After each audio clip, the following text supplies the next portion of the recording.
Pharaoh's son was killed. The Bible says that Pharaoh's daughter took Moses in as one of their own.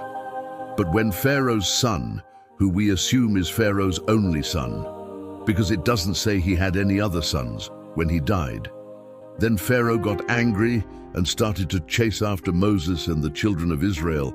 And so they came to the Red Sea, and here is where things get a little tricky. Some people believe that the children of Israel were actually in the Red Sea, that they were drowning, and that God only allowed some of them to live so that they could go and take over the land that God had promised to their father Abraham. What makes this theory a bit more believable is the fact that immediately after this passage, the Bible talks about how the Egyptians came after them into the sea. So if they were in the sea, then yes, the Egyptians would have come after them into the sea.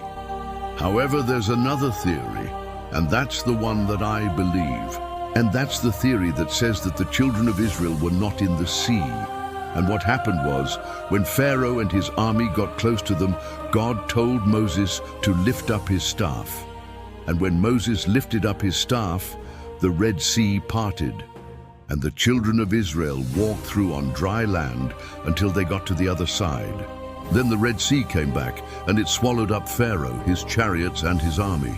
Now let's read what it says in Exodus chapter 14, verses 21 to 28.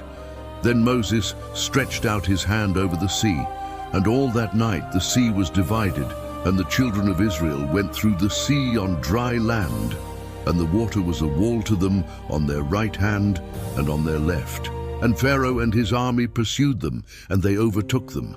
And it came to pass, as they were all in the midst of the sea, that the Lord looked back from heaven upon the Egyptian army, and on Pharaoh, and on all his chariots and horsemen, and he confused Pharaoh and all his people, and he made the wheels of their chariots fall off, and he drove their horses to the mire.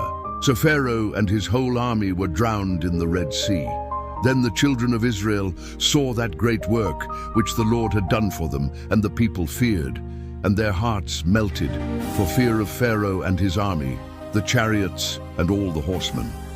And the Lord said to Moses, "Why are you afraid? Speak to the children of Israel, that they should go forward." Then Moses said to the people, "Fear not, stand still and see the salvation of the Lord, which he will accomplish for you today.